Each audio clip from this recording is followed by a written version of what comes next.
Hello guys, this is Gina Ifoe, the African superstar. I'm here live in Ghana.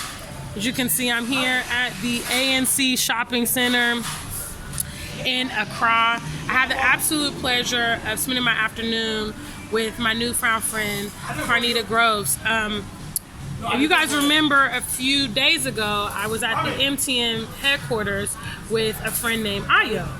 And Ayo included me in a WhatsApp group that is, there are several people from the diaspora and they're native Ghanaians, and their focus is promoting accurate information through social media. So we actually have to like research your articles or research what you're posting to make sure those things are accurate, and as well as upcoming businesses, events happening in the area. There was a really good subject matter this morning that Ms. Carnita posted into our chat, which had to do with the collaboration of the diaspora and continental Africans. So I reached out to her and we were able to, we spent the afternoon together hanging out, and I wanted to bring this to you because I think this is very, very important for our progress. We need to make sure that we're on the same page.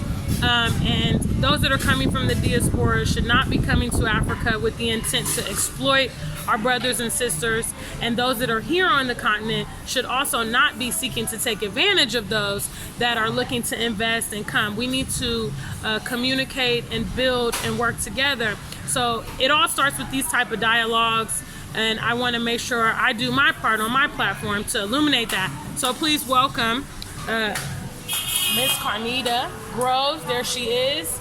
And Carnita, I just kind of wanted to go over what you were talking about this morning in our in the chat about promoting that cohesiveness between the diaspora.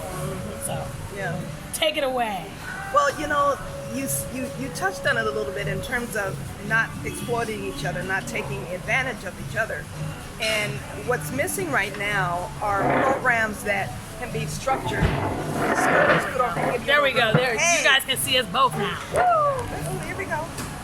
So what's missing is structured programs that can really sort of walk both sides together in a structured, organized way, evidence-based, scientific, call it what you want. That is set up in a way to sort of screen out, weed out nonsense, and just really kind of move us strategically in a good direction with each other. Yeah. Right now, it's catch as catch can. Yeah, everybody's trying to. Yeah, so if you got great way. skills, you're going to be good.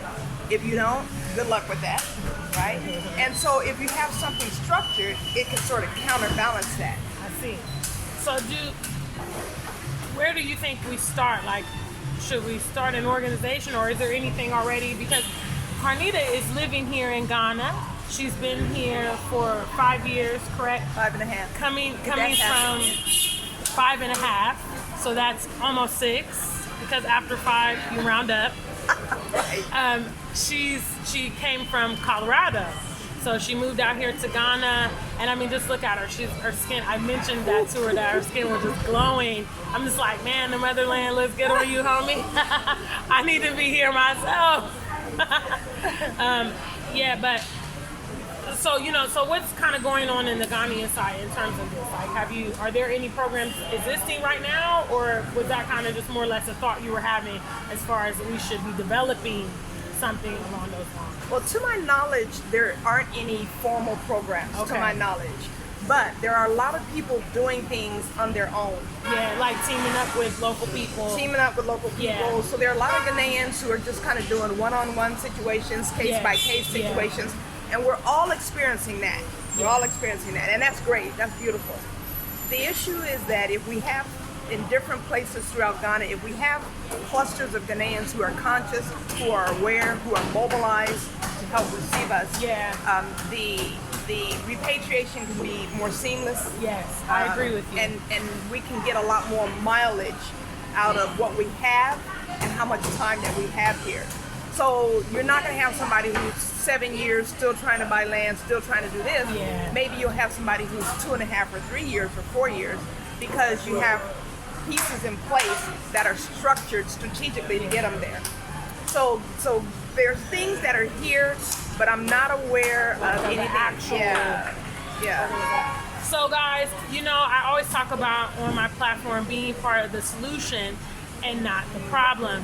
So I kind of do just want to send this message out to you guys. I do know that I have some Ghanaians watching in the diaspora, as well as those that are here in Ghana, and I want to encourage us to pull together, and maybe you might be the person to actually set up an organization or some type of channel, some type of website or something that can provide resources for those that are from the diaspora that are expressing interest, because the last thing we want to do, you know, those of us that are more versed in Africa and we travel here more often, we're a bit more familiar with how things work, and we may be able to avoid some pitfalls, but there are some people that are coming and they may not be aware, and we don't want them to get taken advantage of, because what's going to happen is they're going to go back home and say, oh man, I went to Ghana, for instance, and I had this bad experience with land, or somebody took advantage of me, or I was this and I was that. So, you know, I think we should be more proactive, and actually I'm glad that we had this dialogue. I was so moved, you know, I was like, man, that was such a good message, and I feel like more people need to hear that. So we got together today and had lunch and wanted to discuss this. So I would definitely pose the challenge to you guys, especially continental Africans, to maybe start developing these type of programs to welcome the diaspora in. Because again, as I always stress to you guys, the other foreigners are already taking steps. They're already in place. You know, she lives here, Carnita lives here, and she can tell you, you know, there's a lot of people coming from Asia, Indian people, some Europeans. Every day, every single day, almost every flight. I've been here a little over a week, and I've definitely noticed the influx even from last spring when I was here last, that there is a lot of foreign presence, a non-black foreign presence here. And so, you know, we need to be expedient on this, guys. We cannot wait. We need to be the ones to innovate solutions for our own people. We can't look outside for people to come in and say they don't want us to escalate. You know, everything that they have done is to prohibit that. So we need to step up and meet the need. So definitely, you know, now that you kind of got my mind rolling on that, I'm going to see what I can do. But I also wanted to, you know, just put this out on the platform so that we could be aware of this. You know what I mean? So, thank you. Thank you so much for your time this afternoon. Now you're going to have people wondering what that audio is. Like, what is that audio? We want to the hear audio, pretty much if you're not on WhatsApp, you wouldn't be able to access it. If you're really interested in joining the platform, you can reach out to me, and I can get you the contacts, and you can join the group. It's really interesting. I've been really enjoying seeing what's happening here in Ghana. Like, there's actually some new vegetarian restaurants and stuff that were coming out. They were posting their information in the chat. And there's also an expo. Are you going to that expo this weekend? I think I am. Yeah, it's tomorrow. There's an expo all day tomorrow here in Ghana. I posted it actually on my Facebook. It's from like 8 to 6, and they're going to have different vendors and things like that. So, you know, these type of things, it's really good, especially if you're not in Ghana, to know what's happening. And Carnita's always stressing in the chat, please make sure your information is accurate, because that's huge. You know, an article can go viral and it can be a lot of nonsense. So it's very important that what we're circulating, how we use our social media to edify our people, to grow things, you know, to fix things. So thank you so much again for doing this video. It's going to be on my YouTube channel. I'll send the link. I'll put the link in our chat. That'll be fun. And thank you for feeding me. Yes. Oh no, it's no problem. It was definitely my treat. Until we meet again, stay black and true. You ain't black, just stay true.